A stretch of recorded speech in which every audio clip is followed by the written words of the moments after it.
এই ভিডিওতে আমরা সাপোর্ট নিয়ে কিছু ডিসকাস করব যাতে করে আমাদের পরবর্তী কাজ করতে গিয়ে অনেক ইজি হয়ে যায়। সো তার আগে আমরা একটু জেনে নেই যে আসলে সাপোর্টটা কি, রাইট? সো স্ট্রাকচারাল যে সাপোর্টের কথা বলছি আমরা, এটা মূলত বিল্ডিং এরই একটি পার্ট। আপনার বিল্ডিং এ যদি বিল্ডিংটা প্রপার নেসেসারি স্টিফনেস প্রোভাইড করতে চান অথবা স্ট্রেংথ প্রোভাইড করতে চান যাতে করে সে ইন্টারনাল লোডটাকে সেফলি গ্রাউন্ডে ট্রান্সফার করে দিতে পারে, তখনই আমাদের সাপোর্টটা দরকার হয়। সো সাপোর্ট আসলে বিভিন্ন পজিশনে হতে পারে, তবে আমরা বিল্ডিং এর ক্ষেত্রে যেটা সাধারণত বলে থাকি সেটা হচ্ছে মূলত আপনার সাপোর্ট অথবা হ্যাঁ, সাপোর্টের মাধ্যমে আমরা মূলত লোডটাকে গ্রাউন্ডে সেফলি ট্রান্সফার করতে পারি। সো এই যে ট্রান্সফার যে করছি এই সিস্টেমটা পুরোটা সাপোর্টের উপর ডিপেন্ড করবে। এখন আমরা যখন স্টারে কাজ করতেছি, সো আমি হয়তো এখানে ফিক্স ধরে কাজ করলাম, একদম ফিক্স, যেটাতে আপনার ডিগ্রি অফ ফ্রিডম হচ্ছে 0, লাইক আপনার ওখানে কোনো মুভমেন্ট অ্যালাউ না। অলরাইট, সো সেই ক্ষেত্রে যেটা হয় যে আপনার সব জায়গায় তো বেসিক্যালি সব স্ট্রাকচারে তো ফিক্স করা সম্ভব হয় না, রাইট? সো আমরা যদি ফিক্স করে দেই তখন আবার ওইখানে যেটা হয় ফাউন্ডেশনের রোটেশন কিন্তু হয় অনেক সময়। এই জিনিসটা কিন্তু আবার আমরা কনসিডারেশনে নিয়ে আসতে পারি না। আবার অনেক সময় যেটা হয়, আমরা যদি ফিক্স সাপোর্ট দেই তার মানে অ্যাক্সিয়াল লোডের কারণে মোমেন্টটাও কিন্তু আলটিমেটলি বেইজে চলে আসতেছে, তার কারণে বেইজটাও অনেক সময় বড় হয়ে যায়। তো আসলে অনেক ক্ষেত্রে দেখা যায় যে আমরা যদি পিন সাপোর্ট দিয়ে কাজ করি, ফিক্সের থেকে বেটার আউটপুটটা আমরা কিন্তু পাই, যেটা আমাদের ফিজিক্যাল স্ট্রাকচারের সাথে যদি তুলনা করি।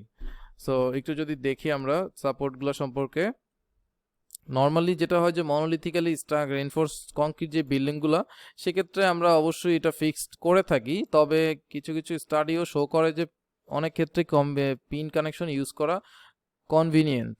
বিকজ যেমন ধরেন স্টিল স্ট্রাকচারের কথা একটু আগে বললাম, যেটা relatively large moment at the base of the column in relation to axial load, it is more convenient to use pin connection so that the foundation are loaded by axial loads and no overturning moments.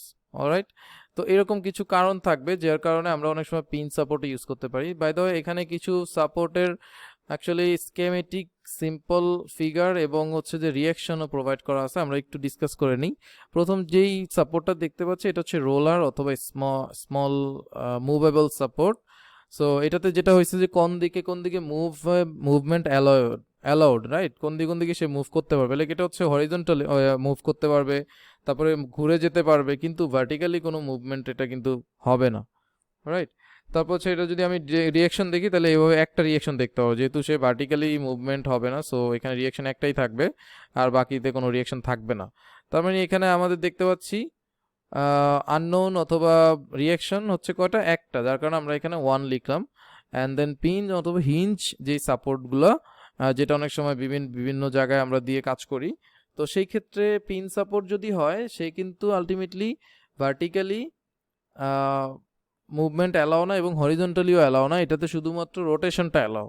হ্যাঁ, ওই যে আমরা বললাম যে অনেক সময় ফাউন্ডেশনে আমরা পিন সাপোর্ট কেন ধরি, কারণ পিন সাপোর্টে রোটেশনটা অ্যালাও করা থাকে।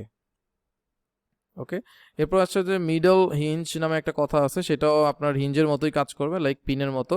এবং ফিক্সড বাটটা হচ্ছে যে সম্পূর্ণ আমরা নিজেদের মতো করে বানিয়ে নিতে পারি, এটাতে আসলে এখানে কোনো ধরনের রিয়াকশনের ব্যাপারে কিছু বলা যাচ্ছে না। ফিক্সড সাপোর্টটা মূলত হচ্ছে আমরা দেখতে পাচ্ছি কোনো দিকেই এটা মুভমেন্ট করার সুযোগ নাই, অলরাইট? সো এটা সব দিকেই মুভমেন্ট নট অ্যালাউড, একদম ফিক্স। আরেকটা হচ্ছে মিডল হিঞ্জ, এটাও অনেকটা হিঞ্জের মতোই, তবে এক্ষেত্রে ভার্টিক্যাল এবং রোটেশনটা অ্যালাও না, বাট হরিজন্টালটা অ্যালাও। সেই হচ্ছে সাপোর্ট নিয়ে শর্ট আলোচনা। সাপোর্ট নিয়ে আমরা কিছু বোনাস ভিডিও দিব আপনাদেরকে, এগুলো একটু দেখবেন।